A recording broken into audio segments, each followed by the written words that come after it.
How's it going, everyone? Mike the Warhost here, and today we're kicking off the new year with another tactics discussion. Today we're talking about one of the newer Lawmen posses released towards the end of 2019 that everyone, regardless of faction, should pick up, the Lynch mob posse. While this may sound a bit odd at first, it will make sense once you actually look at the posse box contents. The Lynch mob posse comes with Judge Kingsley Stern and 9 angry mob models.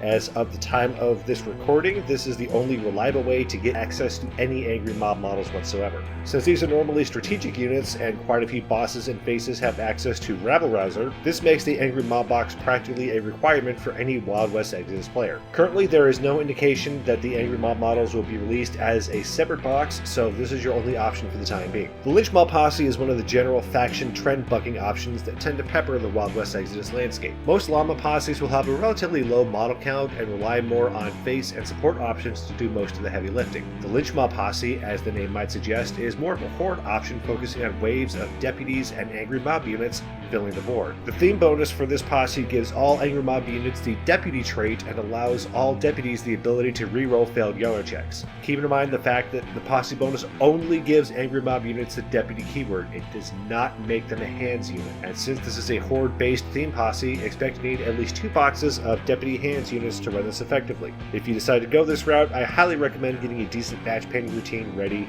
first to make sure you avoid any burnout. Looking at the posse card, you'll notice a lot of slots for hands units, specifically deputy hands, so keep the canine attack dogs at home for this game. You can fit up to a whopping 5 deputy hands units in this list should you want to use a more Soviet style of gameplay. There are also only 2 support slots open, with slot 6 being a choice between either a deputy unit or a support unit. This combined with only a single face slot means you'll have to put some serious thought into how much you want to rely on the 10-man bonus for additional grit. Mercury Jones and Ida Saxon are the only 2 support options with the Sheriff keyword, and Ida will be starting the game in reserve. Building an effective Lynch mob posse list is more complicated than simply jamming in as many deputy units as possible until you hit the point limit. Now that we got the basics down, let's start building a list. For quick reference, the list from this video and future videos will be for the current tournament standard of 1200 points per the most recent Gunslinger OP event document updated in late 2019. Since the majority of the list is restricted to deputy units, you'll be choosing from the following as your core force: Angry Mob, Deputized Dust Cutter, Deputized Gunslingers, Deputized Sharpshooters, Deputized Support Team, Doc Holliday, Iron Horse Deputies, and Nate Behringer. Slots 2, 3, or 5 will be fairly straightforward. Simply fill them with deputy hands units and you're set. After that though, things get interesting. Take slot 1 for example. This is for any deputy unit of your choosing. If you want to leave this space open for other deputy units, then feel free to fill this with as many angry mob models as you want. This can be effective at blocking a key part of the board while your opponent deals with the immediate threat right in front of them. But a more agile force, either with a large number of high quickness units or access to portals, will simply outflank your angry blob and ignore it. If you're less concerned about additional deputy units, you can split the angry mob models in the box into 2 units and provide 2 lesser tar pits. Or if you're simply made of money, get 2 Lynch mob posse boxes and run 2 big angry blobs. Choice is yours. Slot 2 is going to take a bit of thought. It's your only Lawmen face option. I'm going to recommend you make sure to get a face that has the Sheriff keyword to help spread out the 10-man access so you're not simply relying on Judge Stern to keep people safe.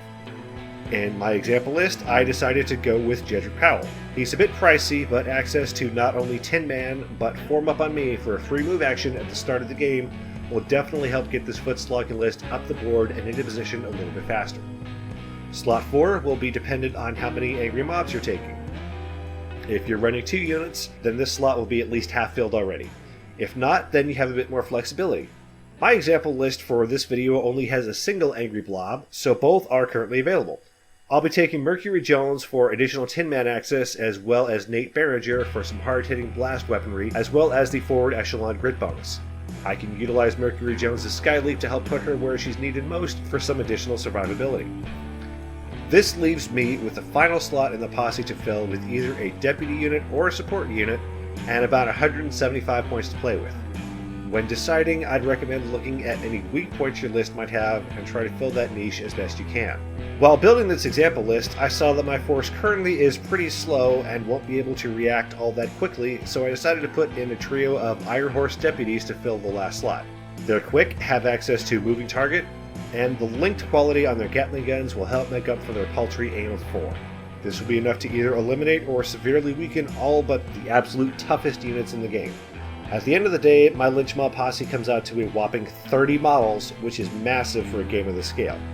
In return, however, you get a pretty tough nut to crack, as well as a way to effectively bog down a sizable chunk of your opponent's force at the start of the game. Well, that's going to do it for me today. Stay tuned for more posse tactics videos, painting tutorials, battle reports, and more as the year progresses. Take care, everyone.